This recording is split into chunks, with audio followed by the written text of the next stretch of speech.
Today we're going to talk about what would happen to your brain if you ate no sugar for 21 days. That's 3 weeks.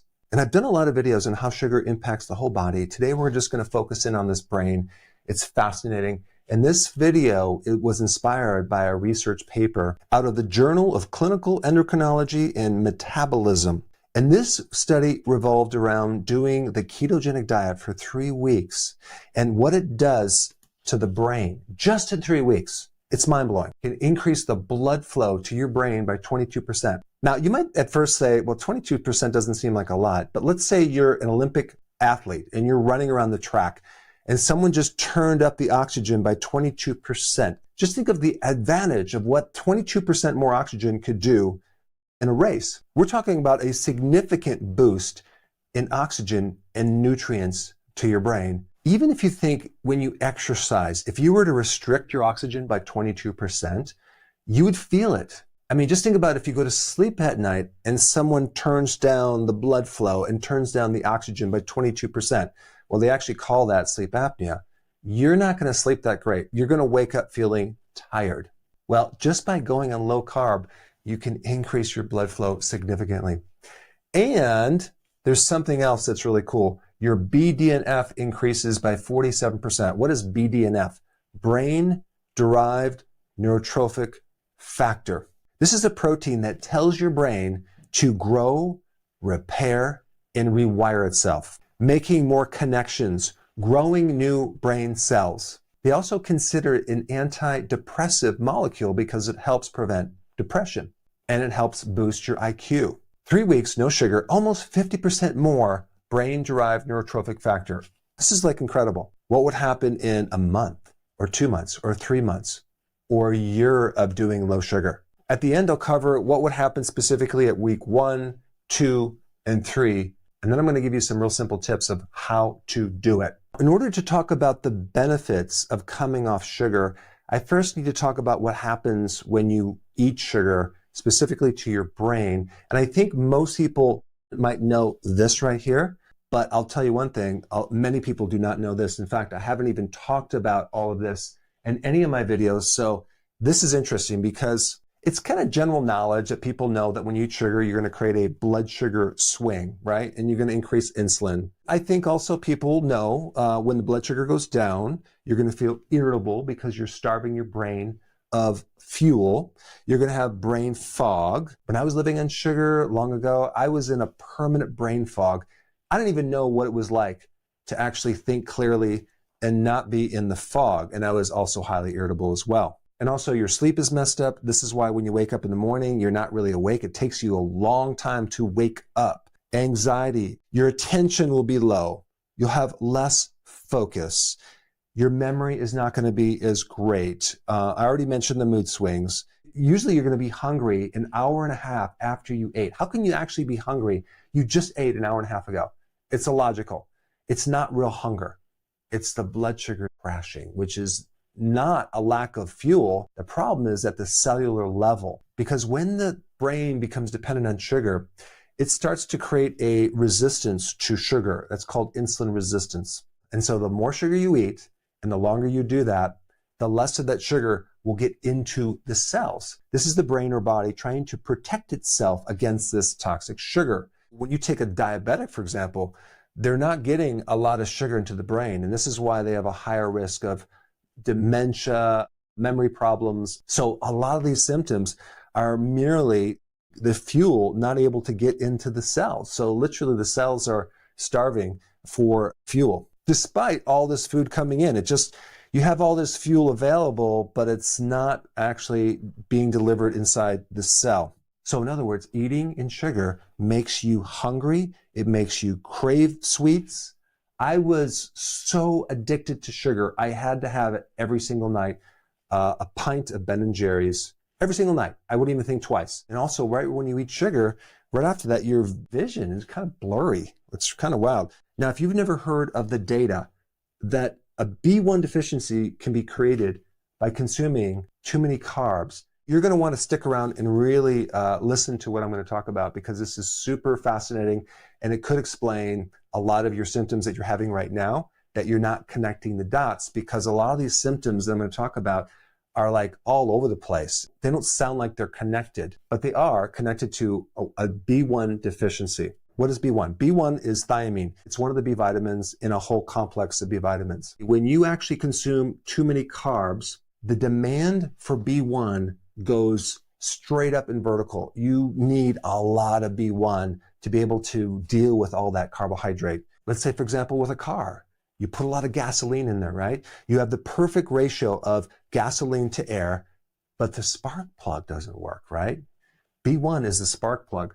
B1 allows the combustion of that fuel. If you flood too much fuel into the system without B1, then that fuel does not get burned correctly. You cannot make energy. So without B1, you can't make this, you can't make this, you can't make ATP, and you starve off the nervous system, because those cells have a high metabolism and they are majorly dependent on B1 more than a lot of other cells. This is why out of all the tissues in your body, the nervous system and the brain are the first one to show up with a B1 deficiency, because the large amount of sugar and carbs that people eat are depleting B1 and they don't know it.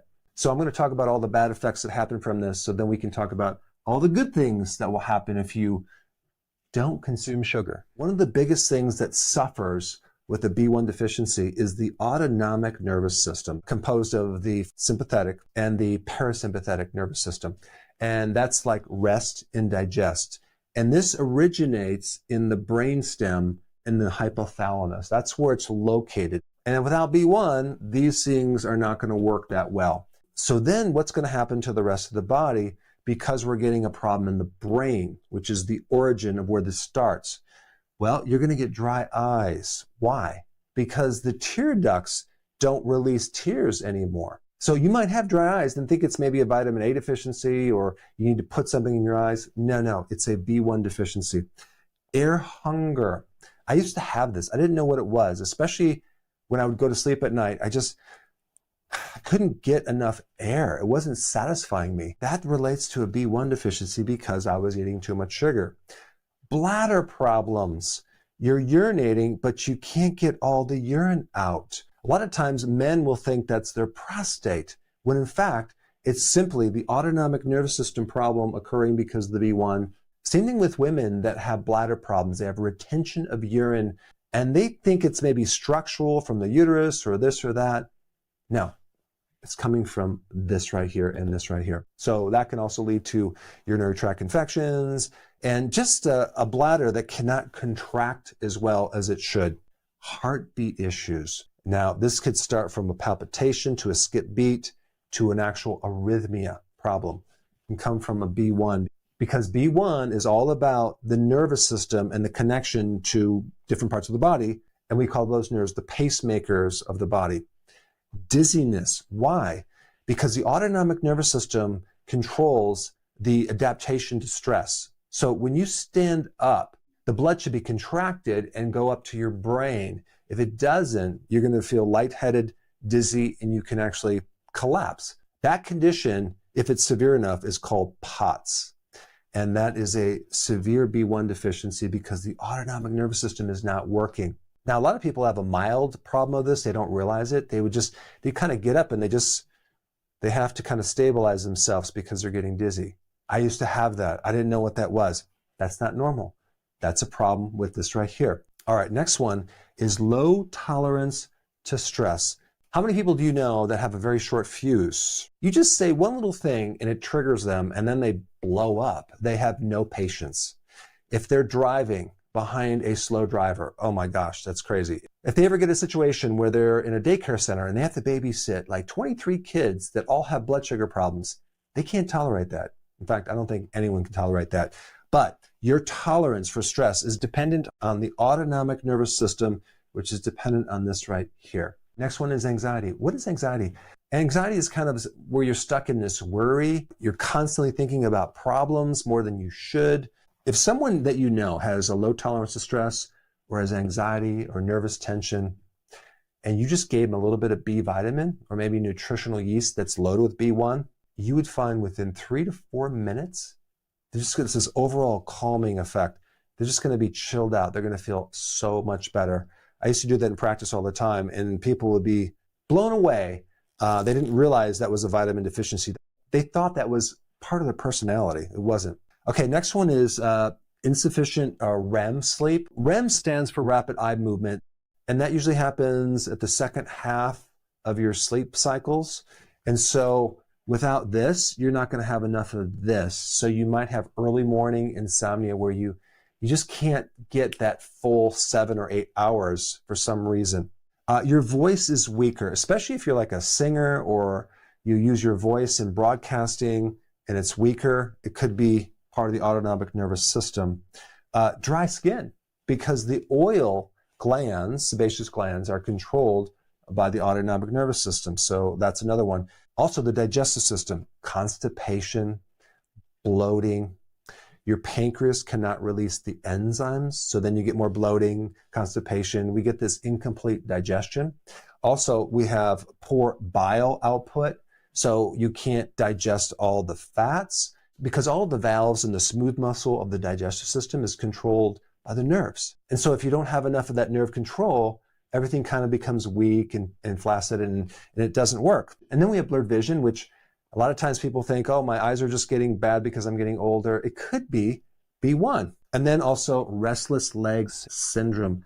I used to have this when I was doing the Ben & Jerry's and the pasta and all the other stuff I was eating. But restless leg syndrome is terrible because it happens more at night, nocturnal, where there's all this energy in your legs and you have to go run to get it out. I mean, could you imagine how many different drugs you could be on, separate drugs for separate problems, or even supplements, when all of these things are coming from one thing? This, but at the root of it, it's too much of that. And what's even more bizarre about this whole thing is the RDAs for B1, 1.2 milligrams. That's insane. That's a joke. It's ridiculous. Those numbers are based on just preventing the crippling disease of beriberi, which is a very severe disease that can affect the heart and especially the brain. We need so much more B1, especially with the amount of sugar and snacking that we're doing now, just to maintain different organs. And so if our healthcare system is based on this, outdated information, it's really hard to get people healthy because the nutritionists and the doctors are not going to connect the dots on just the amounts that you need to maintain a healthy body, let alone correct a deficiency or use sufficient therapeutic doses of thiamine to correct a problem. You can't use normal amounts, 1.2 milligrams, to correct any of these right here. It's not going to work. So what would happen if you didn't eat a lot of sugar, okay, and you had enough B1? Guess what? You would feel calm. You would feel focused. You would not have attention deficit disorder. You'd be able to focus in on something and actually complete projects. You would also feel low stress, even if you had a lot of stress around you, because you could tolerate the stress. The tolerance of stress really relates to your blood sugars. Those people that you know that have a low tolerance to stress are usually eating way too many carbs. If you're not consuming sugar in your diet, then your body switches over to ketones. You're not going to have this appetite. You're definitely not going to crave. You're also going to be sharp in your mind. You're going to actually have clarity. Your sleep is going to be great, which then means your energy is going to be great the next day. And you're going to be awake, which would be a new concept for a lot of people. This is where I am right here. This is where I used to be. During the day when I was awake, I actually was not awake. I had brain fog. I was actually half asleep. Now I'm fully awake when I'm awake. And then when I'm sleeping, which is a really cool thing. You'll be able to digest. You'll have low brain chatter. So you're going to be more in control of your mind and your brain. You're definitely going to have more endurance. You're going to be running on ketones, which is a more efficient fuel, and your brain is going to run cleaner and more efficient. The biggest lie out there, and I did a whole video on this, is that sugar or glucose is the primary fuel. No, it is not. Our body's primary fuel is ketones, and I'm going to prove it right now with just one little piece of data. You wouldn't even be here right now if glucose was the primary fuel, because back in the day, let's just say the prehistoric or Stone Age time, how much glucose was available in the environment? Were we able to order pizza? Did we have snacks? Did we have a refrigerator? No.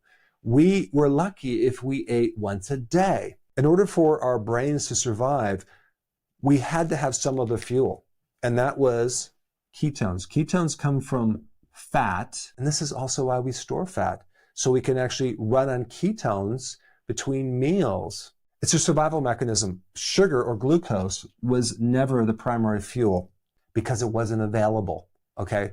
So I think that's the best argument right there to prove that fact. And since that time, our body has not evolved to live on pure sugar. When I say cut the sugar, and when I say get into ketosis, I'm not even saying cut it down 100%. I'm only saying bring it down to under 50 grams per day, which is a lot easier than what people might think, because you can still have carbs. You can have berries, and you can get the carbs in vegetables and some other fruits, but just you want to keep it below 50 grams. And you don't want to consume those carbohydrates in the form of sugar. You want something that is whole food, that has the fiber that can be slowly absorbed in the body. And the other hidden thing to talk about is this right here. And this is cornstarch, okay? They produce a lot of hidden carbs in the form of either cornstarch or modified food starch, maltodextrin or wheat flour. And all of that is industrial starch, which is really just added sugar. So if we combine all the starch to the sugar, the amount of sugar that we're really eating is a massive amount. And so we want to bring all that down below 50 grams. That means you're not going to drink juice, you're not going to drink soda, you can drink water and tea and coffee. You want to have high quality animal meats and proteins and eggs and fish. You can do vegetables, you can do nuts, you can do cheese, you can do yogurt, unsweetened, kefir, you can do butter, avocado, olive oil. And so what would happen once you start doing this is going to be like a little transition in the first few days where it might be a little bit difficult, but if you take electrolytes and B vitamins, it might only take 2, maybe 3 days to make the transition. So now you're officially in ketosis. You're going to find that your craving and hunger starts to go down. You'll start noticing some clarity in your mind. Your mood will start to come up. And that's really the first week. The second week is when your energy starts to go up. All of a sudden, like you have all this energy, your sleep is better, your digestion is better, you're not going to be as bloated. You're going to also notice your skin is just like looking better. If you had inflammation anywhere in your body, that's going to be improved. And you're no longer going to have this up and down mood fluctuation. Things are going to be really, really kind of consistent and steady. Now, in the third week, all of the things that you experience are going to be enhanced, especially weight loss, especially your cognitive function, and especially your mood. And if you had anxiety or depression, that's going to be lifted. Your appetite is going to go down. It's going to make it easier to go from one meal to the next. So you might be at the point now where you're like, wow, this might be a good thing. This might be something I might want to do. But you need the details of how to do it. So for that information, you need to watch this video right here on how to get started. So click it now and check it out.